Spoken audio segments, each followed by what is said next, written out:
Welcome back for another video. It's 82 days since a ball was last kicked in the Premier League, and tonight we're back for 2025-26 and it's time to lock in my final team.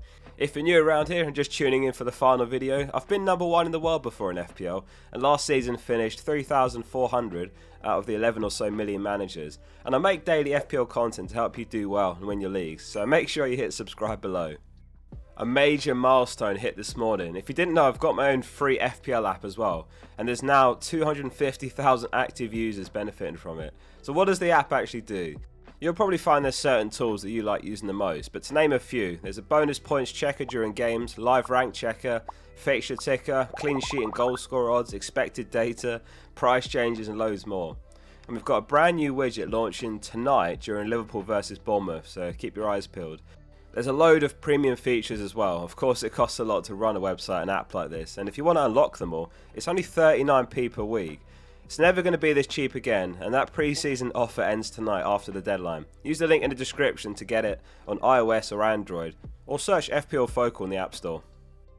Let's begin. And in goal, Sanchez is the keeper that I'm taking into Gameweek 1. He's got Palace, West Ham, Fulham, Brentford, Man United and Brighton in the opening 6. He did have a dodgy few moments last season, but Chelsea fans will agree that he did grow in confidence as the season went on, finishing with 5 clean sheets in his final 11 games, and he was excellent at the Club World Cup, which of course they went on to win. I've landed on a 3-5-2, and in defence it's going to be a back three of Pedro Porro, Murillo and Williams. Porro was someone that I'd initially ruled out when FPL first launched for 5.5 mil, but they do start the season with the best clean sheet odds of all teams. The clean sheet odds widget has got Tottenham top, 44% chance. Further to that, Maddison picked up an ACL injury, which is going to see Porro taking lots of corners from one side. It's what happened last season. It's what happened in this pre-season, so that's a pretty safe assumption. He took 53 corners last season. 6.24 expected goal involvement last season placed him 5th top among defenders. The year before that, he was 1st among all defenders, and you'd back Frank to make them a more solid defence than they were under Ange. Munoz, Vardy and Ait-Nouri were the other defenders above him last season, plus of course Trent, who's gone. Data table here is from Scout. Use the link below to become a member and access all my tables. In case you missed it, FPL have added a new rule this season, defensive contributions. 10 contributions from a defender gives them 2 additional points, and midfielders need 12 of them. Murillo excels at DCs. Tarkowski was the only defender who scored more from them last season. He did it in 66.7% of games. Murillo did it in 52.8%, so just over every other game. Had the DCs been in place last season, no defender would have had more double-digit hauls than Murillo with 5. Milenkovic had 2, who's the popular alternative to Murillo. I do genuinely think Milenkovic and Murillo are pretty much neck and neck, because you do get the goal threat of Milenkovic that Murillo doesn't offer, so trust your gut if there's one you've researched and you fancy more. 0.5 cheaper is Williams, and it is a slightly risky double up, but the encouragement is they kept plenty of clean sheets last season, and they've kept 5 this pre-season, more than any team. However, they are going to have Europa League to contend with, which is a serious step up in terms of their schedule and the squad depth required, so I'm considering Murillo to Munoz in Gameweek 4 to take me off that double up. That's the week that Murillo's going to have Arsenal away and Palace have got fixture swing. Let's be honest, it rarely goes to plan in FPL though, does it? So I'm trying to pick a team that keeps me really flexible. My midfield is Salah, Palmer, Fernandes, Rodgers and Anderson. So the Egyptian king first. In his 8 years at Liverpool, he's never blanked in Gameweek 1. It's a generous home fixture to Bournemouth, so he gets the captain armband as well. And we look at Bournemouth's outgoings, they've lost Kepa, Howson, Kirkez and Zabanye from their backline last season. He set the all-time record points in his debut season, Salah, 303 got, and then he destroyed his own record last season with 344 points. It's going to be very interesting to see how this new look Liverpool attack does. Ekitike, in fairness, has looked really sharp in what we've seen of him, and Frimpong and Salah are going to be forging a new partnership down that right. Salah's just absolute class, and I'm not at all concerned by him having a quiet pre-season. So, Palmer, 10.5 mil. 10.5 mil. 10.5 mil. Thoughts on that? Bit dear. Bit dear. Do you reckon everyone should have you in your team? 51 points. Nothing to add to that, to be honest. I think Cole said it all there. Rodgers was someone that I was really keen on early in pre-season, and he was a staple in loads of my drafts when I was tinkering like you do. And then he picked up an injury and he had to go back off like barely minutes after coming on.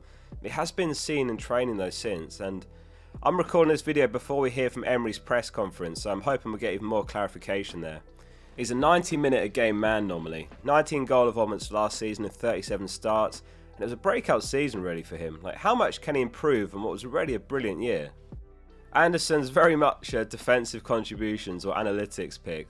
There's a few players at 5.5 mil that I looked at. Adingra and Reinders were the other two. They're higher ceiling picks for sure, but just less predictable, I'd say. We've got no idea how Sunderland are going to look, and it's quite a lot to spend on a promoted team's winger potentially, though the fixtures are really good. Reinders has also got massive potential if he gets the minutes. Came on at half-time in Man City's final pre-season game against Palermo, got a brace. If you haven't already, I highly recommend you watch the video with the #1 all-time manager Tom Dolimore. He quite rightly pointed out that you don't really want to leave anything up to chance in Gameweek 1, just pick the secure players, at least in his opinion. Of course, there is a scenario where Reinders goes on to smash it and, he's 6 million by Gameweek 3, but I'm also going to take the conservative approach initially from Gameweek 1, so Anderson's my 5.5 mil. So yeah, that's the goal with Bruno. He couldn't be any more secure. He's always done well over the years in FPL as well, and he even does well for defensive contributions. He's pretty much the only player that has elite attacking numbers, but also does well for DCs.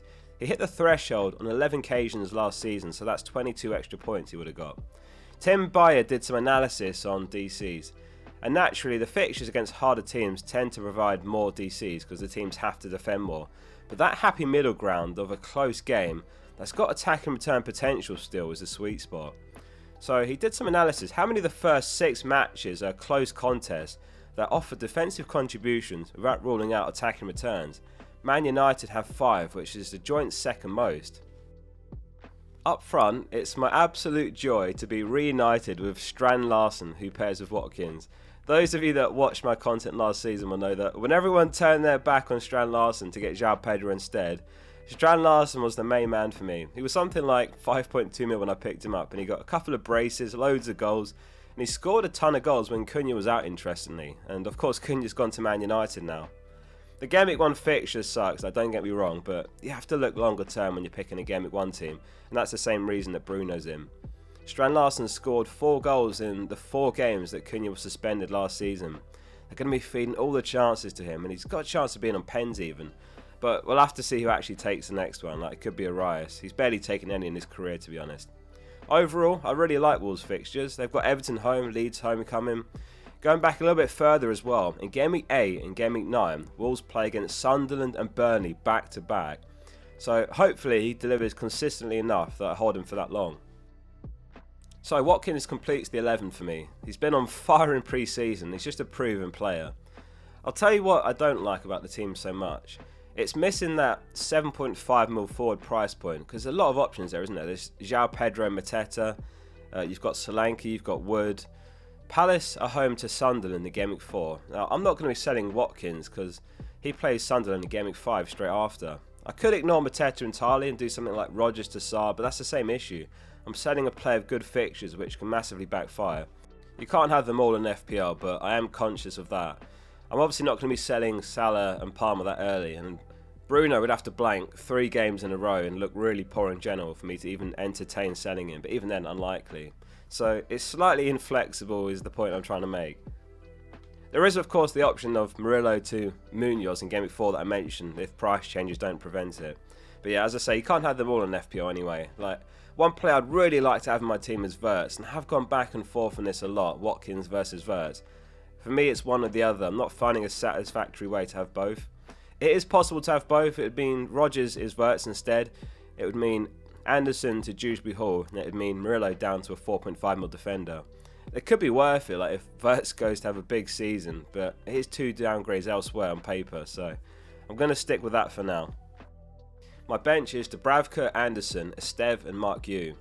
So Sunderland have posted a pic of Yu in training, which is good to see, having been yellow flagged at one point and not involved in pre-season. I'll count myself lucky if he ends up starting at all. It might happen, but he's just there for my bench, and honestly, he's the best bet of the 4.5 mil strikers. And I imagine there's going to be some kind of clause in his contract where he needs to play a certain amount of games, so he will be involved. Esteve will probably come into the 11 for Pedro Porro in Gameweek 2, since Spurs face City, while Esteve is home to Sunderland. Anderson, again, very much an analytics pick. He's brilliant for defensive contributions per 90. Fulham defence isn't bad. And he does have Leeds home in Gameweek 4, which is when the Forest defenders have got Arsenal away, so he'll come in there as well. And as I say, that could be Munoz coming in from Murillo that week as well, so I'm not exposed to the fixture at all. So Reinders, he's really tempted me, and I think I might regret not being a little bit more ambitious and picking him. But as I say, I'm already thinking Munoz in Gameweek 3 looks nice, so if I'm already thinking about potential transfers, I can't afford early headaches. And the start of an FPL season is so unpredictable. It's a clean slate for all of us, so we need to forget about a lot of what we learn, and we need to definitely adapt to these new rules in terms of defensive contributions, the assists and so on. I'm going to be posting daily FPL content all this season to help you do well, so hit subscribe to follow along with my team as well. Join me at 4:30 PM UK time today for the first stream of the season, as we see in the first deadline. I'm going to be giving away some FPL.page or Focal app premium memberships as well for the whole season. See you soon for the next one.